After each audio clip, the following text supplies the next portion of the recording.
السلام عليكم ورحمة الله تعالى وبركاته. مرحبا بكم في قناتي. سنقدم اليوم أول فيديو تعليمي، حيث سنتطرق من خلاله إلى كيفية إنجاز استمارة إلكترونية على جوجل فورم، بداية من العنوان مرورا إلى المحاور والأسئلة، ثم كيفية الاطلاع على الإجابات والنتائج، وختاما بحفظ هذه النتائج. ابقوا معنا ولا تنسوا دعمنا للاستمرار. ولا بأس أن ننوه إلى أن هذه الخطوات هي نفسها تلك التي ننتهجها في الهاتف.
شكرا لكم على المتابعة، ونتمنى أن نكون قد وفقنا في إيصال المعلومة ومساعدتكم في إنجاز استمارة إلكترونية.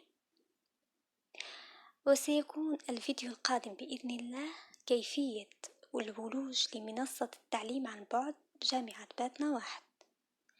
ننتظر دعمكم وشكرا.